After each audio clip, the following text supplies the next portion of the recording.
신앙의 사람들이 이 세상의 삶을 살아가고 있습니다. 이 세상을 살아간다는 건 참 여러 가지 많은 방식들을 요구하는 것 같아요. 여러분, 그런데 신자는 과연 어떠한 방식으로 이 세상을 살아가야 할까요? 우리는요, 이 세상과 어떻게든지 관계를 맺고 있습니다.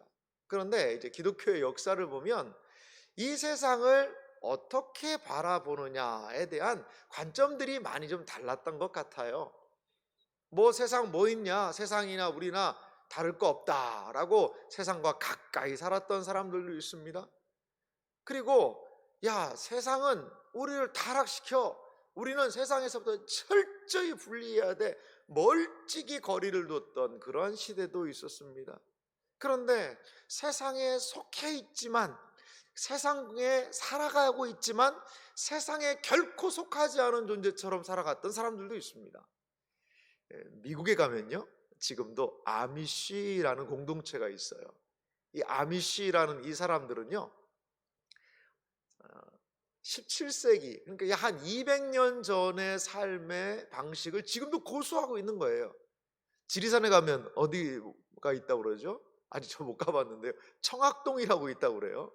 거기는 지금도 뭐 할아버지가 상투 틀고 가 쓰고 다니고, 무슨 장가 안 가면 머리 따고 다니고, 그런 이야기를 들어본 적이 있거든요. 지리산의 청학동이 이 세상의 물질 문명과 좀 구별하고 살고 있듯이, 이 아미시라는 공동체는 사실 이게 침례교회의 한 분파거든요. 스위스에서 시작된 그런 공동체인데요, 그 사람들은요 지금도 자동차를 안 타고 다닌다고 그래요. 마차를 타고 다녀요, 지금도. 그리고 남자들은 이렇게 수염을 기르고, 여자들은 머리를 길러서 따서 올리고 다니고, 그리고 항상 앞치마를 두르고 다니고, 그들은 이 철저한 신앙 공동체로 현대 문명과 어떠한 딱 선을 긋고 살아가고 있는 그런 모습을, 지금 현 시대에도 그런 모습을 보이고 있다는 거죠. 이들의 생각은요, 이제 세상과 좀 구별되자, 이거를 정말 또 철저하게 문자적으로 지키고 있는 사람인 것 같아요. 이들 나름대로의 신앙적인 노력이라고 생각이 됩니다. 그러면 우리 그리스도인들은 어떻게 이 세상에서의 삶을 감당해야 될 것인가? 어떠한 자세와 태도가 우리에게 필요할 것인가를 오늘 본문을 통하여 한번 좀 잠시 생각해 보기 원합니다. 사실 오늘 열왕기상 18장은요, 성경의 많은 장 중에서도 하나님의 승리의 역사를 가장 잘 드러내고 있는 위대한 저는 장이라고 생각이 듭니다. 이스라엘 공동체, 이스라엘 백성들이 하나님의 놀라운 살아계심을 경험하고 고백한 위대한 장, 가장 이스라엘 공동체의 영적인 어둠의 골짜기, 3년의 가뭄으로 인하여서 궁핍하고 피폐한 삶을 살았던 그들에게 하나님께서는요, 이 18장 마지막 부분에 막 비를 보내세요. 3년 가뭄, 3년 6개월의 가뭄이 종식된 장이기도 하고요, 하나님의 침묵, 하나님이 안 계신 것 같고 바알이 이 세상을 지배하는 것과 같은 그러한 시대 분위기 속에 하나님의 살아 역사하심을 불로써 임한 장이 열왕기상 18장의 오늘 이야기입니다. 오늘의 이야기는요, 1절 내용을 보면 좀 더 자세히 알 수 있습니다. 18장 1절 말씀을 제가 한번 읽어보겠습니다. 많은 날이 지나고 제3년에 여호와의 말씀이 엘리야에게 임하여 이르시되, 너는 가서 아합에게 보이라. 내가 비를 지면에 내리리라. 사르밧에 있는 그 여인, 사르밧 과부의 집에서 얼마의 기간을 있었는지는 모르겠어요. 하지만 거기에서 하나님의 살아계심을 정말 철저히 그는 경험했습니다. 우리가 살펴보지는 않았지만은요, 이 사르밧 과부의 아들이 죽어요. 죽었는데 그 아들을 이 선지자 엘리야가 하나님의 능력으로 살리게 됩니다. 그래서 17장 24절 맨 마지막 절, 8장 1절 바로 위에 있죠. 이렇게 여인이 얘기합니다. 여인이 엘리야에게 이르되 내가 이제야 당신은 하나님의 사람이시요 당신의 입에 있는 여호와의 말씀이 진실한 줄을 아노라 하니라. 하나님의 말씀이 진실합니다. 사실이군요. 그렇습니다. 이것에 대하여 이 이방 여인이 고백하는 것으로 17장이 끝납니다. 그리고 3년 6개월, 3년의 침묵의 시간, 그 고통의 시간, 그 가뭄의 시간을 끝내며 하나님의 말씀이 드디어 열렸습니다. 그리고 이제 다시 아합에게 보이라. 이러한 하나님의 말씀을 선지자는 받고 아합을 찾아가게 됩니다. 아합을 찾아가서 아합을 만난 다음에 이 아합이 보인 반응이요 상당히 좀 재밌습니다. 열왕기상 18장 17절 말씀 한번 보시겠어요? 이 엘리야를 보자마자 아합이 하는 말인데요, 17절 이렇게 얘기합니다. 엘리야를 볼 때에 아합이 그에게 이르되 이스라엘을 괴롭게 하는 자여 너냐? 여러분, 이 말을 좀 들으시니까 여러분 어떠세요? 이 아합이요 엘리야를 보자마자 하는 말이 뭡니까? 이스라엘을 괴롭히는 자여 너냐라고 이야기한다는 것은 이 3년 동안에 이 아합의 마음속에는 무슨 생각이 꽉 차 있는 거예요? 우리가 지금 이렇게 고생하는 거, 이렇게 지금 비가 안 오는 거, 이게 지금 우리 짐승들이 목말라가지고 다 죽는 거 다 누구 탓이라는 거예요? 엘리야 탓이라는 거예요. 엘리야, 그 사람이, 뭐 그 사람이라고도 안 했겠죠. 막 열받으니까 막 엘리야 그놈이 그 비가 오지 아니하리라는 그 말 해가지고 지금 그렇다고. 그 모든 것들의 원인은 엘리야다. 엘리야 잡아서 죽여라. 그러면서 사람들을 보낸 것 아니겠습니까? 여러분, 몰라도 이렇게 모를 수가 있을까요? 이게 엘리야 탓입니까? 엘리야 잘못입니까? 왜 지금 이 이스라엘 땅에 가뭄이 오게 됐습니까? 왜 이렇게 하나님께서 심판하고 진노하십니까? 아합과 이세벨, 이스라엘 백성들이 하나님을 떠난 죄악 때문에 그런 거예요. 미련이요 벗겨지지가 않는 겁니다. 잠언에 참 재밌는 표현이 있어요. 어리석은 자는요 그 어리석음이 얼마나 벗겨지지가 않는지 이게 절구 공이에다가 넣고 쪄도요 미련함이 벗겨지지가 않는다는 거예요. 여러분, 잘못을 했고 또한 어려움이 왔을 때 민감하게 반응할 수 있는 것, 야 이거 내가 잘못이구나, 아이고 이거는 진짜 내가 하나님 앞에 정말 범죄했구나, 내가 이래서는 안 됐었는데 라고 기도할 수 있다는 것, 여러분 은혜인 줄 믿으시기 바랍니다. 3년 동안 가뭄이 들고 성경은 3년 6개월이라고 이야기합니다만 그 기간 동안에도 아합은요 결단코 변하지 않습니다. 변화시키시는 것은 하나님의 은혜인 줄 믿습니다. 은혜 안에 들어와야, 나 자신을 인정해야 변화가 거기 일어난다는 것이죠. 그러자 선지자는 곧바로 이 사람 아합에게 자신의 문제가 뭔지를 보게 합니다. 18절에 이렇게 얘기하죠. 그가 대답하되 내가 이스라엘을 괴롭게 한 것이 아니라 당신과 당신의 아버지의 집이 괴롭게 하였으니 이는 여호와의 명령을 버렸고 당신이 바알들을 따랐음이니라. 분명하고 명확하게 지금 아합의 잘못에 대하여 그는 이야기하고 있는 것을 볼 수가 있습니다.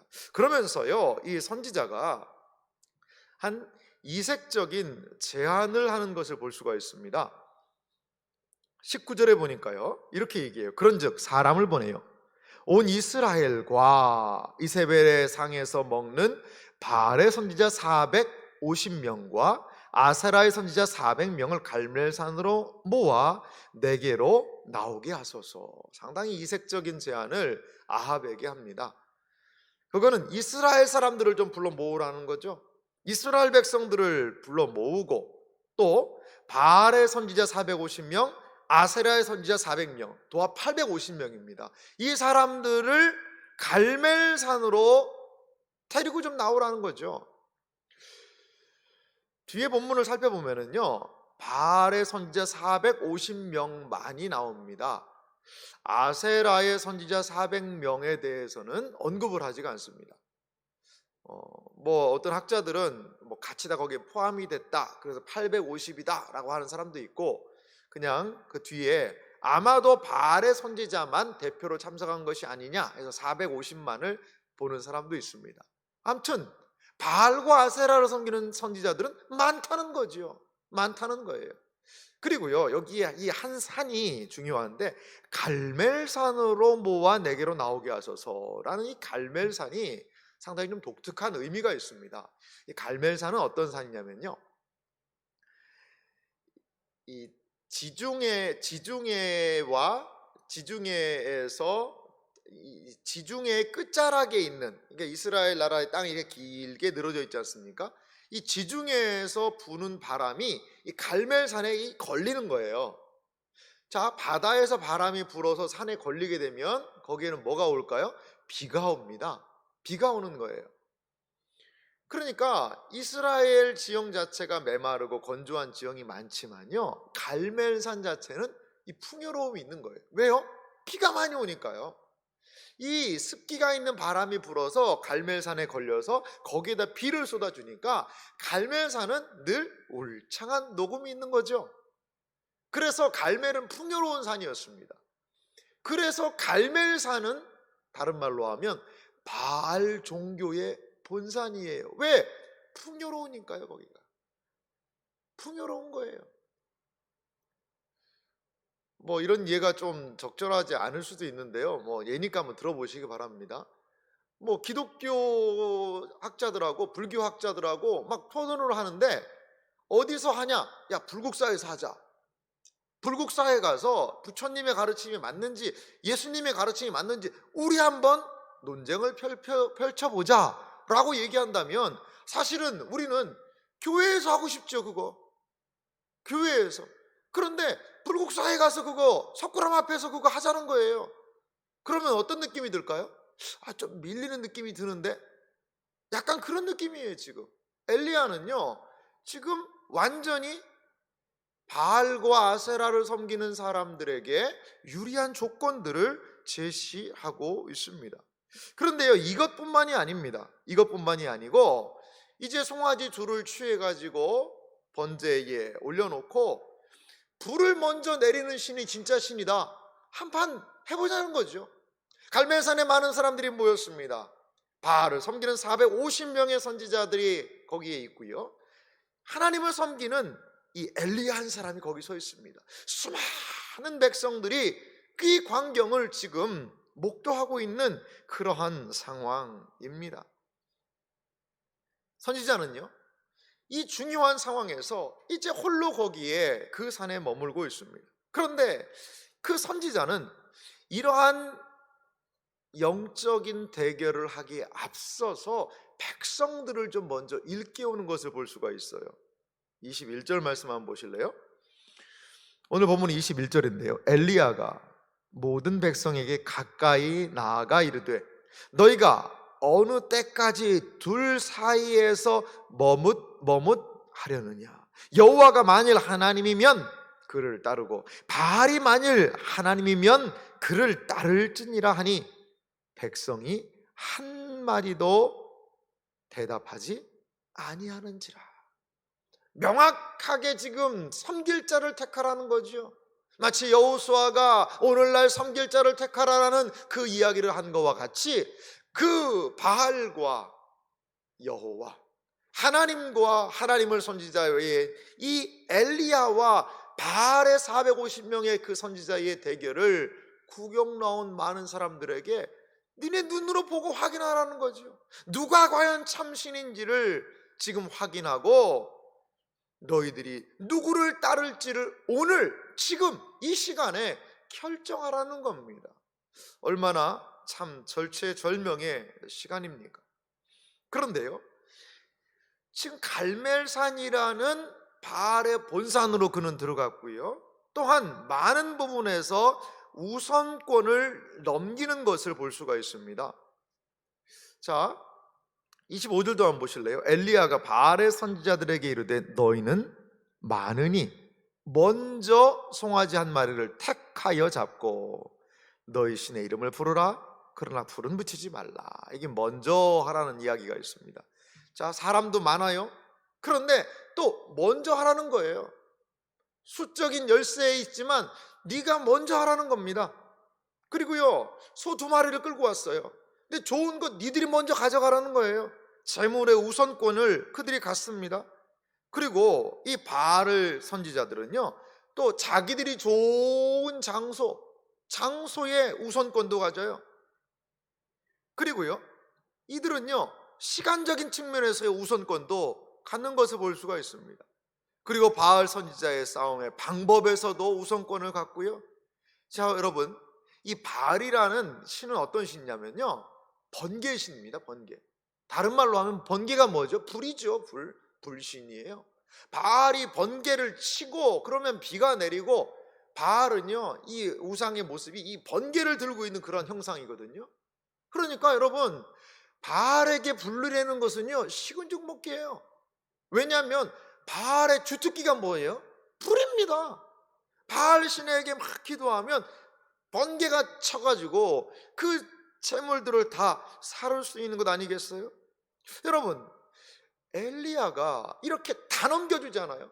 장소의 우선권, 갈멜산으로 가서 시간, 재물, 방법, 모든 것들에 다 우선권을 넘겨주는 이유가 뭘까요? 그래도 조금은 이 엘리야도 좀 유리하게 해야 되지 않겠어요? 내가 수적인 게 좀 열세니까 그래도 아직까지 하나님을 섬기는 사람들, 우리 찬양대가 한 100명쯤은 좀 모집을 해주라. 그래, 찬양대는 계속 좀 찬양을 해주라. 이런 것도 없어요. 그건 혈혈단신 혼자고요. 바알을 섬기는 선지자가 450명이고요. 암묵적으로 여기에 동의하는 수많은 이스라엘 사람들이 있어요. 오늘 저 선지자 죽었구나, 오늘 드디어 우리 바알의 능력을 우리가 보겠구나라고 아마도 많은 사람들은 생각할 수 있을 거라는 거죠. 그러면요, 이 엘리야의 이러한 모습이 만용일까요? 만용일까요? 그렇지 않은 것 같아요. 엘리야의 모습 안에는요, 자신감이 있어요. 엘리야의 모습 안에는요, 여유로움이 있다는 것이지요. 이미 엘리야는 무엇을 가지고 있죠? 정답을 가지고 있다는 것입니다. 아무리 악조건이라 하더라도, 아무리 상황이 밀린다 하더라도, 아무리 나에게 불리한 상황이 온다 하더라도 이미 엘리야는 답을 알고 있다라는 것이죠. 우리 그리스도인들에게 이 세상에 대한 이러한 자세가 필요한 것 같아요. 엘리야는요, 그 안에 있는 자신감과 여유로움이요, 재밌게 표현된 것이 27절입니다. 27절 말씀 한번 제가 읽어볼게요. 정오에 이르러는 엘리야가 그들을 조롱하여 이르되 큰 소리로 부르라. 그는 신인즉 묵상하고 있는지, 혹은 그가 잠깐 나갔는지, 혹은 그가 길을 행하는지, 혹은 그가 잠들어 깨워야 할 것인지 하매. 그러니까 바알 신을 아무리 오전 내내 불러도 안 나옵니다. 제단에 불이 떨어지지 않아요. 그러니까 정오 12시가 되니까 이 엘리야가 뭐라고 얘기해요? 야, 신이니까 어디서 묵상하고 있는 것 같다. 야, 좀 더 큰 소리로 얘기를 해라. 잠깐 나갔는지, 이 잠깐 나갔다는 것은요, 용변 보러 가다, 화장실 가다는 의미가 있어요. 야, 니네 신 혹시 화장실 간 거 아니냐? 좀 불러야 되겠지 않겠냐? 그가 어디 갔는지, 야, 니네 신 잠든 거 아니냐? 이런 식으로 이야기를 하죠. 거기 성경에 조롱이라는 단어가 있습니다. 아유, 목사님, 놀리면 안 되지 않습니까? 조롱하면 안 되지 않습니까? 물론 조롱하면 안 되죠. 비웃으면 안 되죠. 그런데 여기에서 이 엘리야의 방식은요, 참 우스운 것 같아요. 보십시오. 만약에 여기에서 엘리야가 조금이라도 잘못하면 어떻게 될까요, 여러분? 쥐도 새도 모르게 죽습니다. 여기서요, 조금이라도 밀리면 어떻게 되는 거예요? 끝나는 거예요. 엘리야가 막 지금 이 상황에서 그냥 막 벌벌벌 떨면서 주여 어떻게든지 불이 안 내리게 해주시고, 여기서 저를 좀 지켜주십시오. 제가 지금 호랭이 굴에 들어왔습니다. 주님 저를 좀 도와주십시오 하고 달달달달달 옆에서 떨고 있다고 생각해 보세요. 근데 그런 모습이 참 안 보이지 않습니까? 한 재밌는 이야기가 있어요. 한 수도 원장이 하루는 수도생들을 다 소집을 했대요. 근데 아주 이색적인 제안을 하는 거예요. 그 언덕 너머에 한 여자가 살고 있는데 이 여자가 너무나도 많은 사람들을 미혹해서 넘어뜨린다는 거예요. 그래서 이 수도 원장이 거기로 이 수도사들을 정말 보낸 겁니다. 거기에 이러한 사람이 있는데 너희들이 한번 조심해라. 그런데 한번 감당할 수 있으면 한번 해보거라.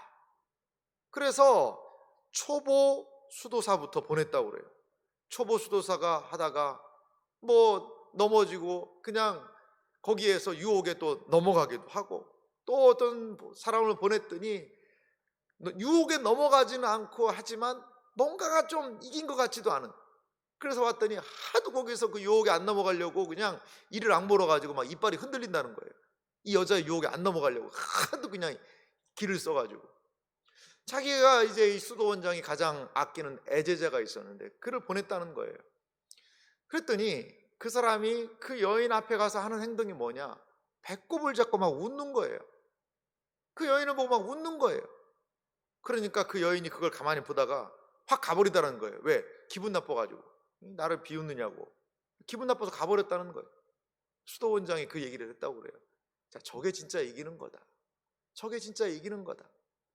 어떤 때는요 정말 힘을 다해서 맞서 싸워야 되는 부분도 있지만요 여유가 필요할 때가 많은 것 같아요. 여러분, 들릴라를 보시기 바랍니다. 이 삼손과 들릴라의 모습을 보면 이 삼손이요 유혹에 넘어가면 안 되는데 막 힘을 쓰면서 점점 넘어가요. 여러분, 들릴라가 계속해서 삼손 하면서 그 힘의 근원이 뭐예요? 라고 물어보면 어떻게 하면 될까요? 웃으면서 그냥 꿀밤 하나 콱 주면서 그런 거 묻지 마라. 그러면 끝날 일이었어요. 그런데 넘어가면 안 되는데 하면서 넘어가고 있는 거예요. 여러분, 이러한 자신감과 여유는 어디서 나오는 걸까요? 세상을 향하여서 늘 불불불 떨고 부들부들하면서 이갈고 그게 아니라 자신감과 여유는 어디에서 나오는 것일까요?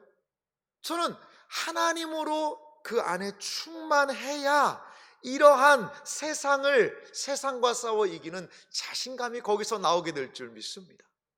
엘리야의 3년 기간은 어떤 기간이었을까요? 그리 시냇가에서 하나님의 그 철저한 고독의 훈련, 그리고 사르밧 과부의 집에서 공급하시는 하나님에 대한 훈련, 비록 그 아들이 죽었지만 그 아들을 살리시는 하나님의 능력에 대한 바라봄, 그것이 이 선지자를 가득 차오르게 하는 것이죠. 그 선지자의 가슴에 이 하나님으로 가득 차오르자 세상에 추위가 와도요 춥지가 않은 거예요. 여러분, 추운 겨울날 정말 따뜻한 국물 한 잔만 탁 마셔도 추위가 그냥 싹 녹는 것 같지 않습니까? 그냥 몸이 따뜻해지는 것 같지 않습니까? 마찬가지예요. 우리 그리스도인들이 이 세상과의 싸움에서 이 세상과의 싸움을 여유롭게, 그리고 하나님을 의지하며 미소를 띠며 감당할 수 있는 힘의 근원은 하나님으로 충만할 때 가능하게 될 줄 믿습니다.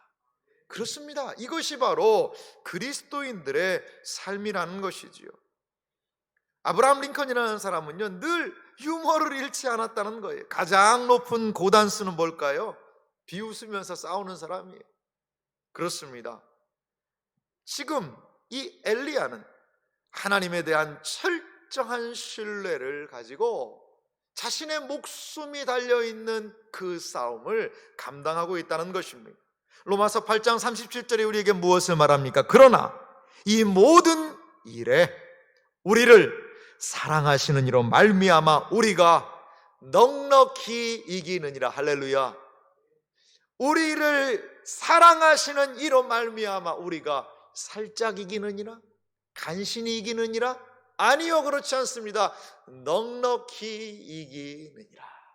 예수 그리스도로 우리가 충만하게 될 때에 이 세상의 어떤 어려움 속에서도 여유를 가지고 하나님이 함께 하시는 그 자신감을 가지고 여유로움으로 넉넉히 이기게 될 줄 믿습니다. 그렇습니다. 이제 이 엘리야의 하는 행동은 무엇입니까? 이제 바알과 아세라를 섬기는 그 사람들은 결단코 풀을 내리지 못했습니다. 29절 말씀 보실래요? 이같이 하여 정오가 지났고 그들이 미친 듯이 떠들어 저녁 소재에 드릴 때까지 이르렀으나 아무 소리도 없고 응답하는 자나 돌아보는 자가 아무도 없더라. 바알 종교는 이렇게 무능하다는 것입니다. 바알의 본산 갈멜산에서도 바알은 아무런 영향력을 미칠 수 없는 존재였다는 것이지요. 수많은 사람들이 지금까지 거짓된 신을 붙잡고 살아왔다는 것을 여기에서 보여주고 있습니다. 아무 소리도 없습니다. 응답하는 자도 없습니다. 바알은 없다는 것을 여기에서 성경은 보여주고 있습니다. 이제 엘리야의 차례입니다. 30절에 이렇게 시작하지요. 엘리야가 모든 백성을 향하여 이르되 내게로 가까이 오라. 백성이 다 그에게 가까이 가매 그가 무너진 여호와의 제단을 수축하되. 이제 엘리야의 차례가 되었습니다. 수많은 사람들, 바알의 선지자 450명이 주목하고 있습니다. 수많은 백성들이 이제 엘리야가 어떤 행동을 할 것인가를 주목하고 있다는 것이지요. 그의 첫 번째 행동은 백성들을 가까이 오라는 것이죠. 가까이 와서 너희의 눈으로 확인하라는 겁니다. 그가 보인 첫 번째 행동은 무엇입니까? 여호와의 제단을 수축하되라고 이야기를 하고 있어요. 31절에도요. 야곱의 아들들의 지파의 수요를 따라 엘리야가 돌 12개를 취했다라고 이야기합니다. 아마도 이 갈멜산에는요 하나님을 제사하는, 하나님께 예배하는 제단이 있었던 것 같아요. 그런데 그 제단이 이제 무너져 버렸다는 것이죠. 사람들이 무너뜨려 버렸습니다. 하나님을 섬기는 거에서 멀어진 사람들이 하나님을 예배하는 그 자리, 그 제단을 다 무너뜨려 버린 그러한 상황을 우리는 이것을 통하여서 확인할 수가 있다는 것입니다. 19장 10절 한번 보시겠어요? 19장 10절 말씀에 보면 이런 장면이 등장을 합니다. 제가 읽어보겠습니다. 그가 대답하되 내가 만군의 하나님 여호와께 열심히 유별하오니 이는 이스라엘 자손이 주의 언약을 버리고 주의 제단을 헐며 칼로 주의 선지자들을 죽였음이오며. 여기 보면 이 이스라엘 자손들이 주의 언약을 어기고요, 주의 제단을 헐고요, 칼로 선지자들을 죽였다는 거예요. 아마 그때에 이 갈멜산에 하나님께 제사드리던 이 제단이 있었던 것 같은데 그것들을 다 헐어버린 것 같습니다. 그런데 돌 12개를 취해서 다시 제단을 쌓는 것이지요. 다시 제단을 쌓는 것이죠. 무너진 곳을 다시 쌓는다는 것입니다. 이제 그 무너졌던 자리를 다시 회복해야 된다는 겁니다. 불이 내리는 이 사건의 의미는 어떤 측면에서 무너진 이스라엘 공동체의 회복을 상징하고 있는 겁니다. 단순하게 불이 내려서 하나님이 잠신이구나 볼거리 제공한 것이 아니고요, 무너진 이스라엘 공동체를 회복해야 한다는 것입니다. 그러면서 31절 뒤에 이렇게 얘기하죠. 이 야곱은 옛적에 여호와의 말씀이 임하여 이르시기를 내 이름을 이스라엘이라 하리라 하신 자더라. 이게 무슨 의미가 일까요? 이스라엘 백성과 하나님은 언약 관계에 있다는 것입니다. 야곱을 택하여 이스라엘로 변화시켰고 이스라엘 공동체를 택하여 하나님은 시내산에서 언약을 맺으셨던 것을 기억하라는 거예요. 한 부부가 있었는데요, 부부싸움을 진탕했습니다. 너무나도 부부싸움을 심하게 했어요. 그러니까 뭐 갈라서 못 살아 막 이렇게 얘기를 하니까 이 남편이 그런 얘기 했다고 그래요. 슈퍼에 가서 이혼증서 사와 그러더래요. 그러니까 슈퍼에 이온 증소를 파나? 그러니까 아내도 열이 받으니까 그래 가서 내가 사오겠다고 그러면서 슈퍼에 갔는데 그 이온 증소 좀 있으면 달라니까 그런 거 여기는 없는데요. 그래가지고 몇 군데를 다녀보니까 없으니까 화가 나서 집에 들어왔어요. 봤더니 남편이 뭐 하고 있냐 봤더니 결혼 웨딩 촬영한 거 그거 보고 있더래요. 결혼 웨딩 촬영한 거. 아내도 딱 보니까 거기에 뭐 신랑 입장, 신부 입장 하면서 그 결혼식 하던 그 장면이 거기 있는 거예요. 그래서 두 부부가 그냥 웃고 잘 살았다는 얘기가 있어요. 지금 이거예요. 엘리야가 하는 이야기는 뭐냐? 우리가 어떤 존재였냐는 것이지요. 하나님과 언약을 맺었던 이스라엘 백성 아니냐? 그런데 왜 지금 그 하나님과의 결혼 관계를 깨트리고 바알과 아세라를 섬기면서 하나님에겐 멀리 가 있느냐? 옛날 다시 기억하자. 이 제단에서 하나님을 예배했던 것을 기억하자. 시내 산에서 하나님과 언약을 맺고 하나님의 백성으로 출발했던 그때를 다시 한번 기억하자는 것이지요. 이것이 바로 선지자가 이들에게 보내고 싶은 메시지였습니다. 이들에게 하나님의 살아계심을 보이는 것이지요. 그리고 거기에다가 재물을 벌려놓고요, 그 다음에 물을 부으라는 이야기를 합니다. 통 4개를 갖다가요 물을 붓는 거예요. 여러분 생각해 보세요. 불 내리는 것도 쉽지 않은 상황인데요, 그 나무가 4번을 부라니까 이게 물동이로 12개를 갖다 붓는 거예요.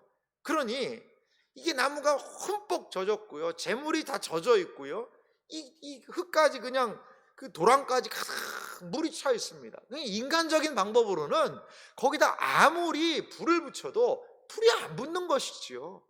그렇게 더 철저하게 인간적인 요소, 우연적인 요소를 철저하게 배격하고 오직 하나님만이 하실 수 있는 우연과 모든 가능성을 배제하고 하나님의 역사만을 나타내겠다는 앞에서 살펴보았던 엘리야의 하나님으로 인한 그러한 충만한 자긍심이 여기에서도 지금 묻어나고 있다는 것이지요. 오직 하나님께서 역사하십니다. 여기에는 하나님의 일하심에 대한 엘리야의 확신이 여기에 있었다는 것이지요. 사랑하는 성도 여러분, 우리가 이 땅을 살아갈 때 어떠한 자세를 가지고 살아가야 할까요? 2021년을 과연 어떻게 살아가야 할까요? 이를 악물고 그냥 내 믿음을 철저히 지키리라는 그것도 중요한 자세 같아요. 그런데 거기보다 한 발 더 뛰어나가면요, 얼굴에 미소가 생기는 거예요. 답답한 일을 만나고 어려움을 만나도 잠깐 얼굴에 찌푸림이 있을 수 있지만, 야, 이 일을 통해 하나님 어떻게 역사하실까? 하나님이 이거 어떻게 풀어나가실까? 그 하나님에 대한 기대가 생기는 거죠. 누구처럼? 엘리야처럼. 바알과 아세라를 섬기는 그 사람들이 화려한 목소리와 춤과 화려한 그런 예식을 하고 소리를 지르고 그 450명의 사람들이 외치는 함성이 얼마나 짜렁짜렁 울렸겠습니까? 그런데 거기에 이 선지자가 위축당하지 않아요. 우와, 목소리 크네, 저 춤추는 거 봐라, 자기 몸에 막 피를 흘리고, 아이고 저러다 진짜 불 떨어지는 거 아니야? 벌벌벌벌 두려워 떨고. 아니, 그러지 않아요. 야, 좀 더 크게 소리 지르지 그러냐? 목소리 좋은데, 야, 그렇게 가지고 왜 신이 아직까지 안 오나 모르겠다. 여유예요, 여유. 우리 그리스도인들은 이러한 하나님 안에서의 여유를 찾아야 할 줄 믿습니다. 하나님 없이 여유 부리는 것 만용입니다. 하나님 없이 여유 부리는 것은요, 잘못되고 조롱받을 수밖에 없는 일이에요. 하지만 하나님으로 충만하게 될 때에 하나님이 주시는 우리 안에 자신감이 있고요, 확신이 있고요, 세상을 넉넉히 이기는 이김이 하나님으로 충만한 사람에게 있다는 것을 여러분 기억하시기 바랍니다. 오늘 이렇게 엘리야 선지자가 보여주는 그 모습은 절대 부족한 상황에서, 절대 수세에 몰린 상황에서, 절대적으로 불리한 상황에서도 하나님으로 인하여 충만하게 이 모든 일들을 감당하게 되었다는 것입니다. 사랑하는 성도 여러분, 올 한 해 우리가 이러한 하나님으로 충만할 때에 하나님이 주시는 확신으로 나아가는 그런 은혜의 역사가 우리 모두에게 있기를 주님의 이름으로 축원합니다.